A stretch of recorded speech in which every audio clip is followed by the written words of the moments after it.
Hello YouTube, I'm Jack Clark, the Young6 here, coming to you with another video. Yes, and it is from my girlfriend's room, hence the estrogen circulating the air. I know, I will be doing more videos at my house with testosterone and manly, like hunks of meat hanging off the wall and, derogatory sentences. No, I don't know what I'm talking about. But today, I do know what I'm talking about, and I'm talking about the new spoilers that have been coming from Primal Origins. So thank you, people from Yu-Gi-Oh! Organization. Their website, a link to their website will be in the under bar down below. They are the people who provided this information, which is awesome. Oh, do you remember the days when we used to, look up stuff from the OCG on Shriek? Oh god, whimsical, I know. But, of course, the reason why most people were very interested initially with the Primal Origins spoilers is because it said, upon announcement, that there were going to be one-off support cards for archetypes that haven't had support in a rather long time, or arguably a rather long time. Some newer archetypes have gotten some one-off cards, but some older cards have done as well. So I'm going to be covering the one-off support cards that have been spoiled. There are many other spoilers and many other new cards that have been spoiled, but of course you can check those out in a link in the description down below. And of course, like with all things that I say on this bloody channel, I want you to tell me what you think about the contents and what you think and your opinions and stuff and words and things. So say so in the comments down below as a video response, but let's get straight to it with Gladiator Beast Augustal, level 8 Dark Winged Beast type effect monster, 2600 attack, 1000 defense. Okay, so it's level 8, so really interesting. Let me read this. I don't actually know what this card does, so let's have a look. When this card is special summoned by a Gladiator Beast monster, you can special summon one Gladiator Beast monster from your hand in face-up defense position. Return that monster to the deck during the end phase, and at the end of the battle phase, if this card attacked or was attacked, you can shuffle this card into the deck and special summon a Gladiator Beast monster other than Gladiator Beast Augustal from your deck. Oh my, it's really underwhelming, and you actually get rid of a card in your hand, summon it in defense mode, and why would you use that effect? The first effect, for its credit, is optional, but why would you summon this card in the first place? With 2600 attack points, it doesn't have enough attack points to really make it more useful than the other Gladiator Beasts, like Mamilo, that can just pop a target, so I'm struggling to see if this is not a good card. I'm sorry. Oh well, let's move on to the next one, which is the Hazy Flame Hydra. Yeah, level 6, fire dinosaur type monster, 2300 attack and 200 defense. This card cannot be targeted by opponent's card effects. You cannot special summon monsters other than fire monsters. A monster has used this card as an Xyz material gains this effect. When this card is Xyz summoned, target one Hazy Flame monster in your grave and attach that target to this card as an Xyz material.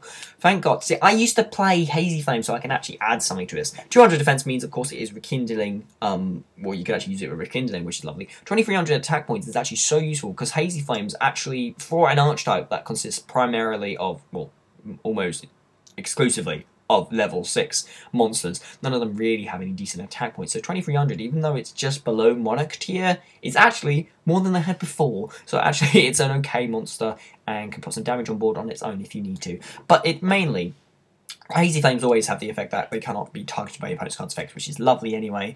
Of course, it's got the effect that you can't special summon monsters other than fire-type monsters, so when you do rekindling with it, you have to go into their boss monster, but that's what you're going to be wanting to go into if you're using this card, because for those of you who don't know, the boss monster, Hazy Flame Basiltrees, or Basilcock, if you're so inclined, is a monster that gains more effects the more Xyz materials it has. So it have a maximum of 5, and it becomes pretty much a counter to, it's a win condition pretty much on its own, and of course you can check it out yourself, but this basically allows you to attach another Hazy Flame monster in your graveyard to it. So you could do your rekindling play with this card and then attach yet another card which wasn't rekindling compatible to the Basiltrees, and if you have at least 4 or 5 materials on it, it means it can't be destroyed by your opponent's card effects, it can't be targeted by your opponent's card effects. Once per turn you can detach the material to banish something, banish a monster on the field, and gains more attack points, and yeah, basically it wrecks shit. So this card is very good for actually just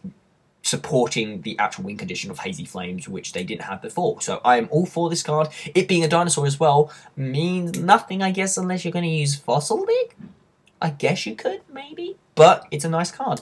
So next off we have Madolche Angeli. Oh, Angeli, because it's an angel and it's on some jelly. Anyway, it is an 1000 attack, 1000 defense, level 4 Earth Fairy type monster, with the effect that, of course, if it's destroyed whilst in your possession, or even by a battle or card effect, it is draw it is, goes back to your deck, like all the Madolche monsters. However, you can tribute this card, special summon one Madolche monster from your deck. It can't be destroyed by battle and is shuffled into your deck at any end phase. You're going to use the effect of Madolche Angeli once per turn. Oh, wow.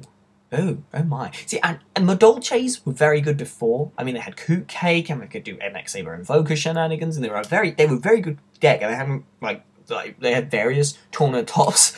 So I think, actually, out of all of the one-off support cards that have been announced thus far, with Primal Origins, Madolches are actually going to be the ones that could potentially become top tier next turn. So if you next format upon release, these are mental. That's a mental card.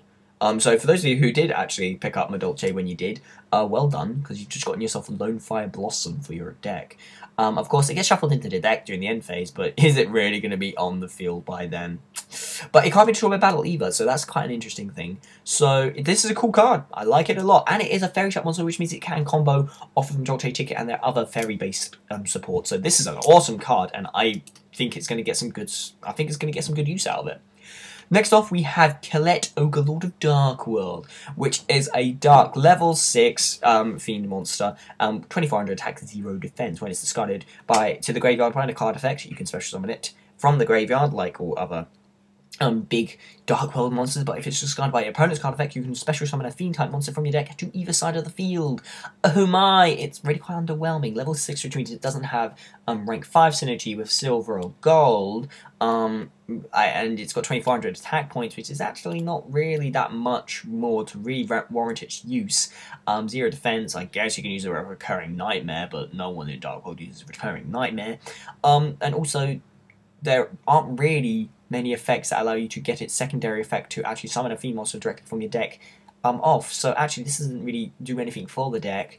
It looks cool, but it's underwhelming, and I don't think it's going to have a place in Dark World decks, which sucks. Actually, it doesn't suck at all, because if it was easier to pull off, it means it can get Grapha straight from the deck, which I guess is one thing for it, but it summons to either side of the field as well, so I guess maybe Ceruli of Dark World, you can get this card's effect off with that. But not many decent Dark World decks use that, if not any of them. So let's just move straight ahead, shall we? I'm just scrolling through. We have got another Mecha Phantom Beast, which is relatively new, so I'm actually going to just skip over that to the next card, which is a Scrap card. So we've got Scrap Factory, a field spell. Nice. All Scrap monsters gain 200 attack and defense. When a face-up Scrap monster you control is destroyed by a card effect sent to the graveyard, you can special summon one Scrap monster from your deck. You can only use the effect of Scrap Factory once per turn. Ooh. Actually, when people were talking about Scrap Factory, I think this was the effect that most people thought. This is quite obvious what they were going to get. I quite like the picture as well. They've got them putting to a melting pot, and we've got one of the Scrap monsters just rising from the molten ashes going, what could sport taking one for the team? Anyway, of course, it allows you to special summon monsters strictly from the deck upon the destruction of the previous Scrap monsters. Now, the Scrap monsters destroy themselves as their main mechanic and, of course, gain advantage from the destruction, so they don't actually minus themselves particularly anyway. So this card allowing you to get another Scrap monster off the destruction of those cards is lovely, and, of course, it means more advantage. I'm not sure if this is going to mean that pure Scrap decks, are going to get the boost they need, but it will be interesting to see, because actually it's a very easily accessible plus, which all the better for an archetype that hasn't been relevant in a very long time. So I like the look of this card. Let's go to the next one. This is Gusto card. Pericata Lineage of Gusto, sorry, cannot spell, don't care. Wind, psychic effect monster, level 3, 1000 attack, 1500 defense. When it's normal, special summon, you can target one wind tuner monster in your grave and special summon that target in face-up defense position. They get that monster's effects. If you activated this effect, you cannot special summon monsters except for wind monsters for the rest of the turn. You can only use the effect of this card once per turn. So, of course, immediately to mind, you can use Emergency Teleport to summon this card and then summon another Wind Tuner from your graveyard. I don't know which ones you would use. However, of course, its effect means you can only summon wind monsters as some kind of balancing thing going on there. So I would struggle to think what you could summon with it. I think you can summon Psychic Nightmare with it. I think that's a wind monster. I think so. But, yeah, I mean, it gets you an instant Xyz and is easily accessible with Emergency Teleport. So whether or not that will actually be used in Gustos is another question, really, because they get better use out of focusing on freeze which is their synchro monster. So whether or not that you actually use it will be interesting. So let's move on to the next card. The card I'm most excited for, because I run Kokimeru, is the Diamond Core of Kokimeru, which is the normal spell card, which allows you to add one Kokimeru card, except for Diamond Core of Kokimeru, from your deck to your hand, and you can banish this card in your graveyard, so that during this turn, Kokimeru monsters you control cannot be destroyed. Oh! Kokimerus now have exactly what they needed.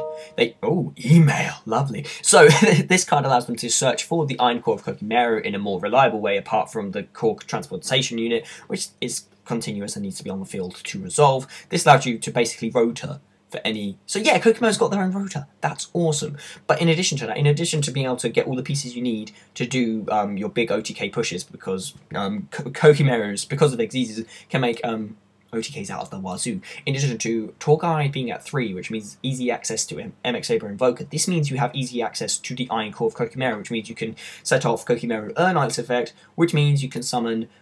You can just OTK now, and I actually see it being somewhat consistent. In addition to the secondary effect, which allows you to protect your Kokimeru monsters from being destroyed for that turn. It only allows you to use it during your turn, though. It's not a quick effect, but to be fair, it will be used to make sure that they don't destroy themselves during the end phase if you can't meet their requirements, which is fantastic, and it means that actually, if you want to search for something that isn't an Iron Core, then you can actually have some flexibility with what you search with the card. So I'm all for that, and I'm very excited for these cards. So there are many more cards that have been announced with it, especially cards that are relevant to Yu-Gi-Oh! ZL anime, but I don't care about those because Kokimeru have finally got some support. So tell me in the comments down below what you think about these new cards, which one are you most excited for, and what other archetypes in future do you would like to see get some new support. I particularly want to see the Batteryman Rebellion that Kevin Taylor and all that bloody lot in the Yu-Gi-Oh! TCG article website was starting to talk about. Give me some Batteryman support. But yeah, that's pretty much it. Tell me what you think in the comments down below as video response. I'm Jack Clark, Yu-Gi-Oh! Musketeer. More videos coming out to you soon. But until then, goodbye.